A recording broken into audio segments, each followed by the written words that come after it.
Okay, so a wee video on speed, distance, time. So when we're doing speed, distance, time, usually people find it easier to use this, what we call the triangle, the speed, distance, time triangle. So basically the D goes at the top and then S and T around the bottom, and this triangle you can use to help you work out what equation you need depending on what you're trying to find out. So the way you use it is if you're trying to find distance, okay, you would write D equals, and because the S and the T are on the same level of the triangle, that means you would multiply them together. So the distance is equal to the speed times the time. Okay? If you were trying to find speed, that would be S equals, so because the distance is above the time in the triangle, it would be D divided by or over T. Right, so speed is equal to the distance divided by the time. And then the same if you were trying to find time, T equals, and because the D is above the S, it would be D over S, so distance divided by speed. Alright, one thing that you need to make sure of is that the units match up. So when the questions start to get a bit more complicated, you need to make sure that your time units match your speed units. So for example, if your speed is in kilometres per hour, but your time's in minutes, then you need to change the time to hours before you can actually use the equation, otherwise the answer will end up wrong because the units don't match up. The same if you are wanting your distance, or your speed, sorry, in kilometres per hour, but your distance is in metres, you need to change your distance to kilometres first, so that it would then end up as kilometres per hour for the speed. So we're going to look at this question here.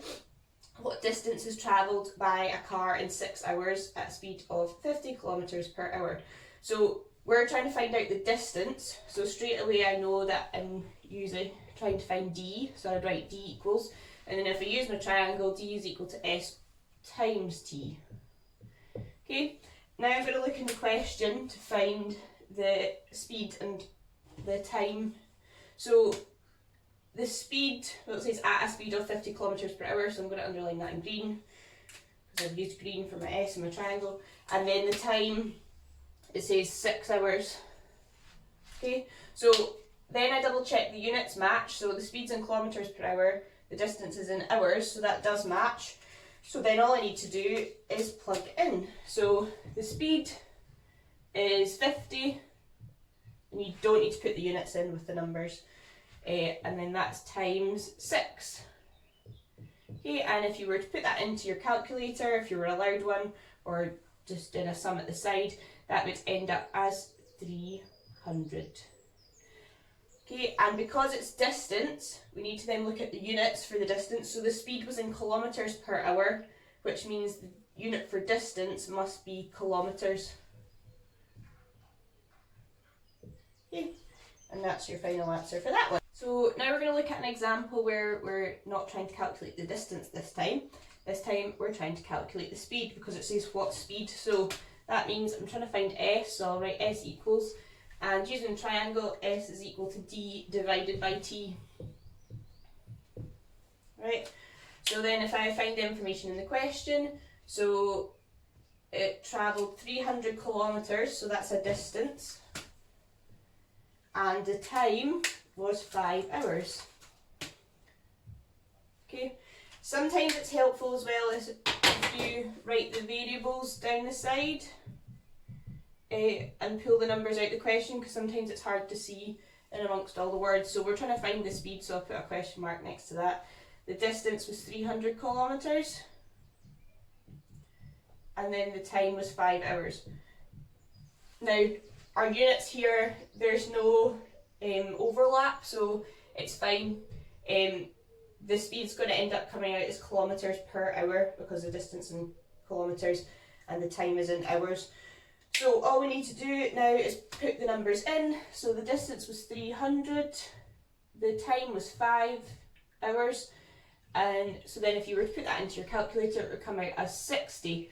And like I said, because the distance is in kilometres and time is in hours, the speed is kilometres per hour. So last example to find out the time. So how long would it take? So that's a length of time. So t equals, and then using the triangle, t is equal to d divided by s. Okay, so then again if we write our variables down here, so t is what we're trying to find, so if we put a question mark next to that. So then in the question, the distance is 20 miles. And the speed is 40 miles per hour.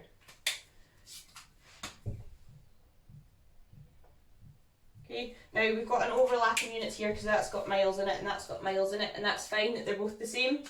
So because they've both got a distance unit within them, then you need to make sure they match up. So miles and miles per hour match, so that's fine. So all we need to do now is put the numbers in. So that's 20 for the distance and 40 for the speed, which if you were to simplify that as a fraction or put it in your calculator, would come out as 0.5 or a half. Now this is time, so within these units, miles and miles per hour, the only part of it that's related to time is hours. So that means that it's 0.5 hours, which if you were to convert that into minutes would be 30 minutes, half an hour.